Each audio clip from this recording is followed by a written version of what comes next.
Bismillahirrahmanirrahim. Assalamualaikum warahmatullahi wabarakatuh.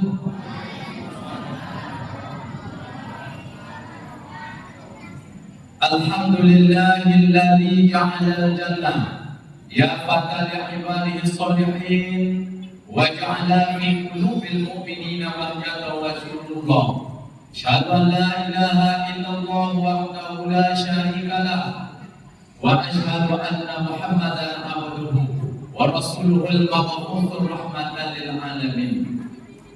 Allahumma shalli wa sallim wa barik ala sayyidina Muhammadin wa ala alihi wa sahbihi ajma'in.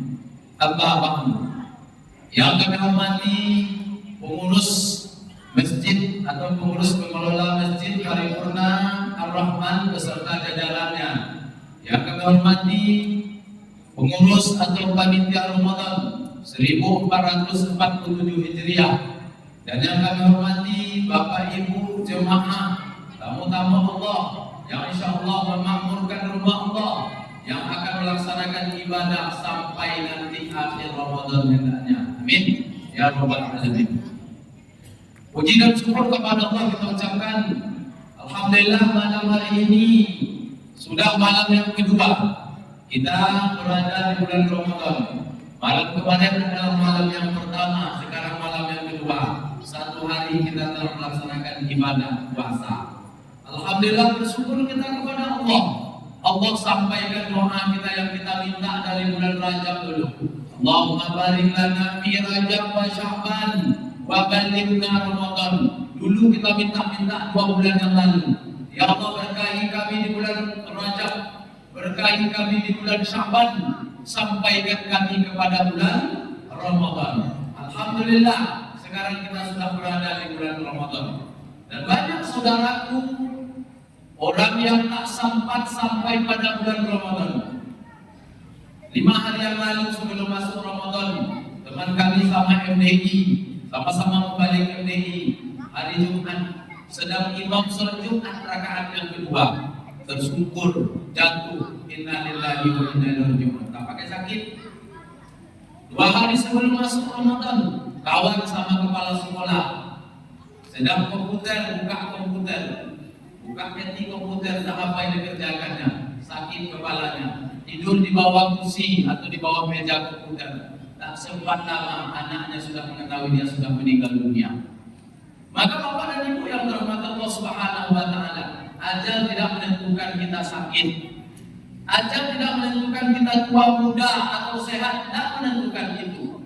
Ajal sampai datang, habis masanya kita, rezeki kita habis di dunia ini.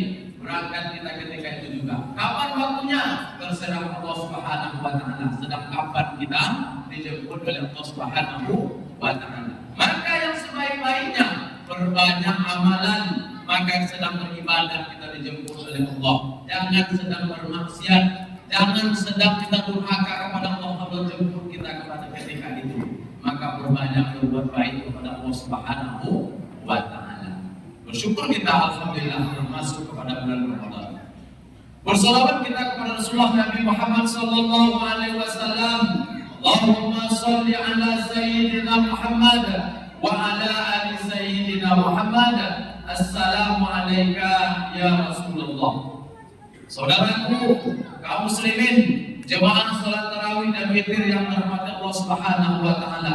Insyaallah dalam waktu yang 15 menit ini paling lama, insyaallah akan kami sampaikan beberapa hal untuk kita sama-sama kita pahami dan kita laksanakan. Karena tidak boleh lama-lama Ramadan ini, ya kan?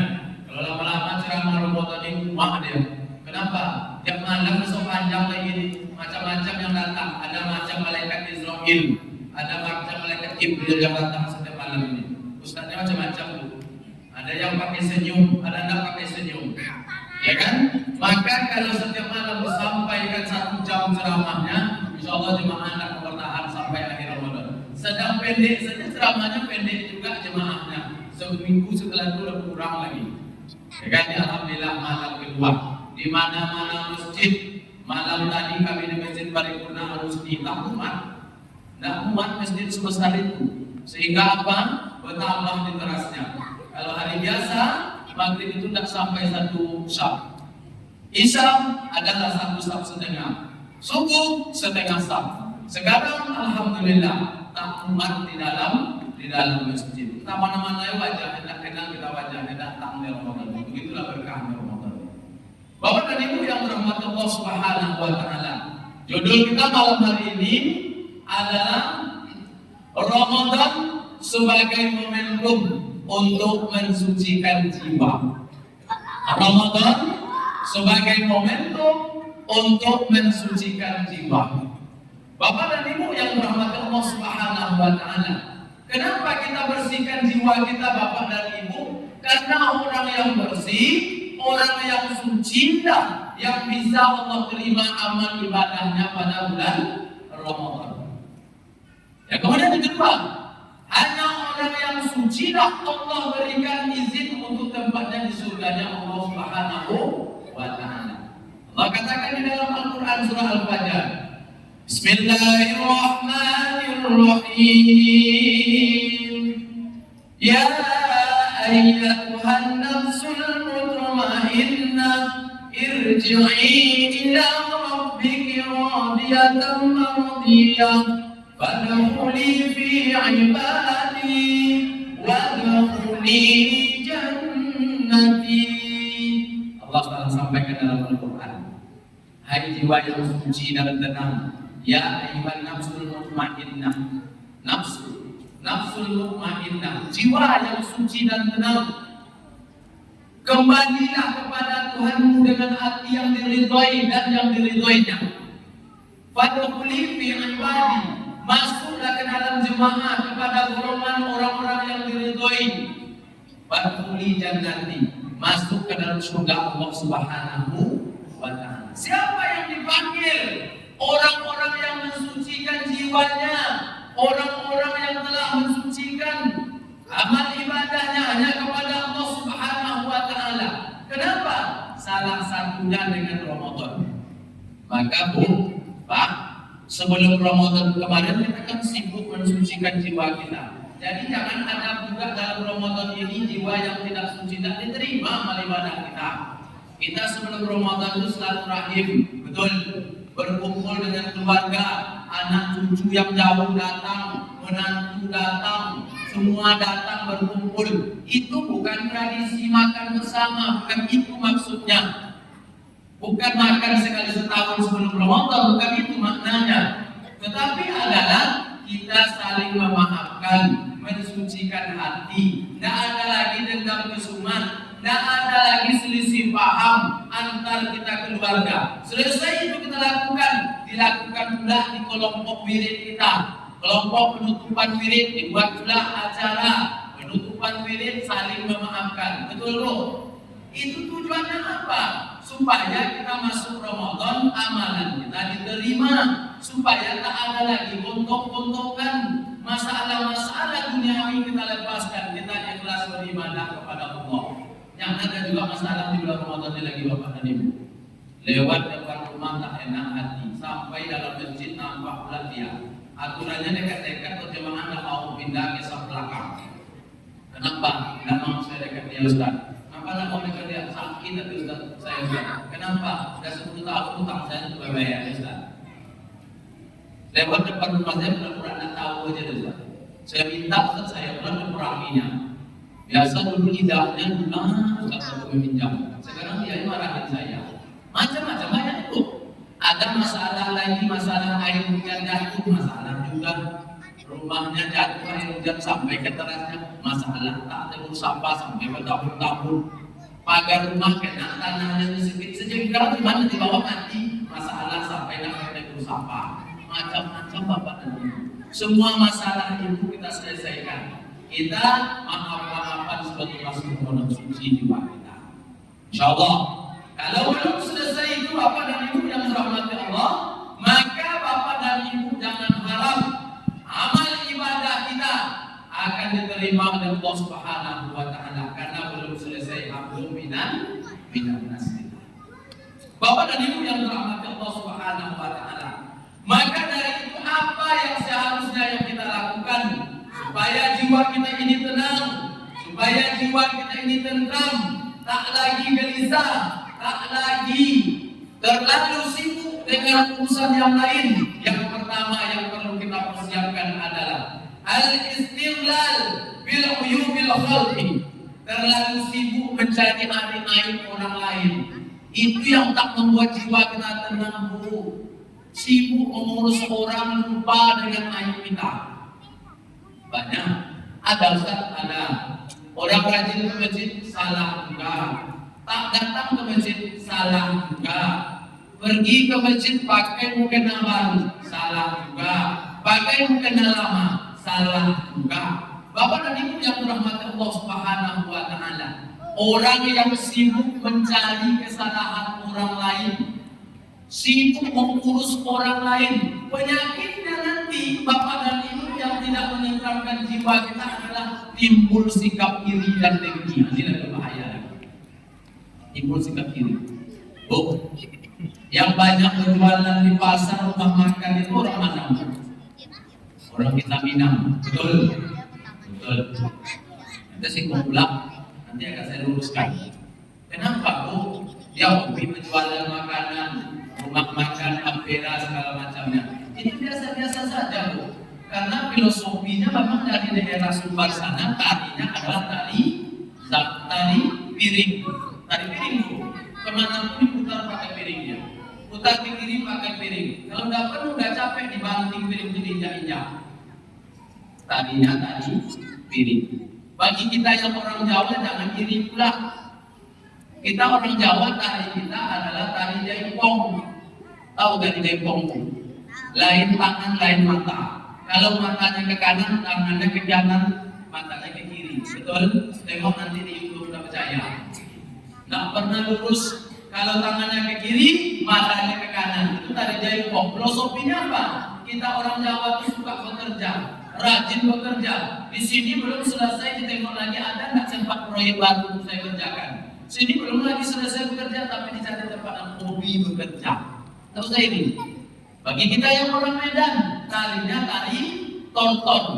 Nggak banyak gerak tuh, sikit geraknya. Yang penting menyalip semuanya. Betul? Gerak-gerak sikit aja, maju, mundur, penting menyalip tangan. Apa filosofinya Bapak dan Ibu? Filosofinya Bapak dan Ibu modalnya ada. Pertama dia buka lahan sedikit, tetangga jual dibelinya, di belakang jual belinya lagi. Akhirnya punya dia semua. Hobi dia menambah. Itu filosofi yang kita orang Melayu. Saya orang Melayu nih, Bu. Tari kita tari zapin. Tahu tari zapin, Bu? Tari zapin itu kebalikan dari tari jaipong. Tari jaipong itu tengok kanannya melawannya. Kalau kita tari Melayu, tari zapin, di mana tangan kita di situ kita tengok. Ke kiri kita tengok ke kiri, ke depan kita tengok ke depan. Apa maknanya Bapak dan Ibu? Ternyata filosofi kita tuh suka menjual barang. Mau tak mau, suka tak suka, silakan protes. Bercerita kepada anak cucu. Nah, tahu nggak kamu ruko yang terdapat di Jalan Harapan Raya itu kita dulu punya tunang. Kapan mah? Dulu. Sekarang dari jual. Nah, dulu yang dua tanah yang lebar situ yang sekarang dibuat tempat wisata itu kita punya dulu tunang. Kapan mah? Dulu. Sekarang udah dijual. Maka sekarang mana kita tinggal lagi? Kita ngomong ada sekarang. Nah, besok sekolah baik-baik, beli lagi tanah yang baru. Ternyata Bapak dan Ibu itu filosofi. Apa maknanya? Yang tersinggung pula antara suku bukan yang saya maksud. Maknanya adalah tak usah kita mengurus orang lain yang hobi berjualan, silakan. Tak usah kita usik jualannya. Ini enggak jualan sibuk diurus urusan orang. Banyak duitnya dicari pula, mana pula untungnya dapatnya. Jualan cuma itu sibuk pula mengurus untungnya. Orang yang suka bekerja rajin silakan, memang itu pendapatannya. Orang yang hobi jual-jualan tak jadi masalah, kan tak mengganggu, tak dijualnya barang kita. Apa kita pula yang sesak nafas di rumah? Ya kan? Karena barang kita dijualnya. Kan ada yang hobi berjualan, jual rumah dapat untung dia sekian, jual kendaraan orang dapat untung dia sekian. Ada yang hobi itu apa dan itu urusan masing-masing. Jangan mengurus orang supaya jiwa kita tenang, tidak ada urusan dengan orang lain. Yang kedua, Bapak dan Ibu yang dirahmati Allah Subhanahu wa taala. Waktu kita singkat. Yang kedua adalah untuk jiwa kita tenang ini, hindarkan perbuatan syirik. Hindarkan perbuatan menyekutukan Allah. Allah katakan di dalam Al-Quran surah An-Nisa, Bismillahirrahmanirrahim. Inna Allah la yaghfiru yushraka bihi wa yaghfiru ma duna dzalika liman yasha wa man yushrik billahi faqad iftara itsman 'azima. Allah katakan di dalam surah An-Nisa, sesungguhnya Allah tidak akan mengampuni dosa mempersekutukannya, dan Dia akan mengampuni dosa selain itu. Bapak dan Ibu yang dirahmati Allah, tak ada lagi kita mempersekutukan Allah. Jangan menganggap gara-gara cincin ini rezeki saya banyak. Dengan saya memakai inilah rizki badan kita. Oh, syirik. Tak ada lagi. Apalagi ada di rumah ditempel ayat-ayat Al-Quran, ditempel di pintu, ditempel di jendela, ditempel di dinding. Apa maknanya? Supaya nanti orang mencuri tak masuk ke rumah saya. Dan itu maknanya Bapak dan Ibu. Al-Quran itu baru dia menjadi benteng apabila kita baca dan kita hafal. Ditempel pun sedinding rumah kita itu dari surah Al-Baqarah sampai surah An-Nas. Tapi orang rumahnya tak membaca satu pun ayat Al-Quran, maka rumah itu juga tidak akan tenang dan tentram. Kapan rumah itu menjadi tenang dan tentram? Dibaca ayat-ayat Al-Quran di dalamnya. Bukan ditempel kaligrafi mulai dari dapur sampai ruang tamu, sampai kamar. Tapi ditanya, pandai yang membacanya? Ternyata di rumah tak pandai baca Quran. Cuma ditempel dia saja. Itu Bapak. Kedua, hindarkan perbuatan syirik supaya jiwa kita menjadi tenang. Yang ketiga adalah perbuatan riya, pamer. Ini yang dikhawatirkan Rasulullah. Kata Rasulullah SAW, sesungguhnya yang paling aku khawatirkan, kata Rasulullah, adalah terhadap umatku perbuatan pamer dan suka riya. Ini hati-hati Bapak dan Ibu. Sekarang model sistem-sistem sudah pakai medsos, semua dilaporkan. Memang tak ada tujuan, tapi terselip di hatinya. Apa status WA-nya? Alhamdulillah, hari ini saya sudah menghafalkan Al-Quran sekian juz. Jadi Bapak dan Ibu, yang parahnya lagi, alhamdulillah malam tadi salah sholat tahajud, di foto belakang lagi sujud, cukup saya sholat tahajud malam tadi. Siapa dikirimkan? Supaya apa? Datanglah kawannya yang dulu WA yang lain. Mantap, hebat. Oh, hati-hati Bapak dan Ibu. Semakin banyak mengucapkan mantap, semakin banyak yang memuji kita. Hati-hati. Ibadah kita menjadi riak dan amal pahala. Sekarang sedikit juga melihatnya Bapak dan Ibu. Hati-hati. Tidak hanya di harta saja, di amalan itu juga. Jangan bercerita pula. Karena anak saya yang malam sebelum motor ini, saya tak ada tinggal satu malam. Selama ini tak ada saya tinggal motor ini. Setiap malam saya datang ke motor ini, beribadah saya setiap malam. Kepada siapa diceritakan? Kepada kawan-kawan yang lain. Bapak Ibu. Ria dapat menghapuskan amal pahala ibadah yang telah kita kumpulkan. Maka Bapak dan Ibu yang dirahmati Allah Subhanahu wa taala, sekaranglah momennya kita untuk membersihkan hati kita. Banyak berdoa Bapak dan Ibu, banyak berdoa, karena salah satu doa yang paling mustajab itu adalah pada bulan Ramadan. Apa kata Rasulullah? Salatu da'awatin mustajabatin da'watus sha'im wa da'watul musafir wa da'watul mazlum. Kata Rasulullah, ada 3 macam doa yang mustajab, yaitu ada orang yang sedang berpuasa, doa orang yang sedang berpuasa, doa orang yang musyafir, dan doa orang yang terzolimi atau teraniaya. Sekarang kita berada pada bulan Ramadan berpuasa, banyak kita doa kepada Allah Subhanahu wa taala. Mari kita jaga momen Ramadan ini Bapak dan Ibu, kita jaga jiwa kita, sucikan jiwa kita, jangan sampai celaka umatku. Siapa yang celaka? Salah satunya adalah orang yang mendapati Ramadan tapi tidak bisa mengantarkan dirinya ke surga dan tidak bisa menghapuskan segala dosa-dosanya.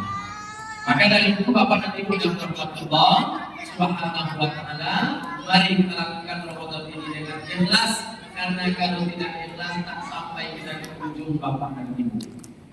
Banyak orang masuk Ramadan langsung pakai borong, pakai borong Bapak dan Ibu. Langsung diborongnya, dibikinnya seperti olahraga yang tak pernah latihan. Pertama masuk Ramadan langsung dia baca Al-Quran 3 halaman. Besok tinggal 1 halaman, hari ketiga tinggal halamannya saja lagi tak ada. Maka Bapak dan Ibu jangan coba-coba Ramadan ini kalau tak pernah latihan di awal sebelum masuk Ramadan. Banyak orang yang tumbang. Orang tak pernah biasanya sholat berjamaah, setelah masuk Ramadan dipaksakan berjamaah. Bagus Ustaz, bagus, sangat bagus. Tetapi karena dia tidak terbiasa di luar Ramadan berjamaah, maka dia akan berasuh-asuh capek dan lelah mengantuk. Akhirnya apa? Tak sampai akhir Ramadan dia sampai di luar main. Kenapa? Tak terbiasa latihan di luar Ramadan. Tapi siapa-siapa yang berniat untuk beribadah kepada Allah dan terbiasa di luar Ramadan, insya Allah tahan sampai akhir Ramadan nanti selesai. Mudah-mudahan segala amal ibadah kita diterima oleh Allah Subhanahu wa taala. Amin ya rabbal alamin. Segitu saja Bapak dan Ibu, karena kita tak bisa panjang-panjang, ada momennya waktu kita panjang-panjang ceramah nanti di PHBI umpamanya. Kalau di Setapan tak boleh panjang-panjang, itu dipesankan oleh Majelis Dakwah Islam yang Mutabakan Baru. Demikian yang dapat kami sampaikan. Lebih dan kurang kami mohon maaf. Billahi taufiq wal hidayah. Wassalamualaikum warahmatullahi wabarakatuh.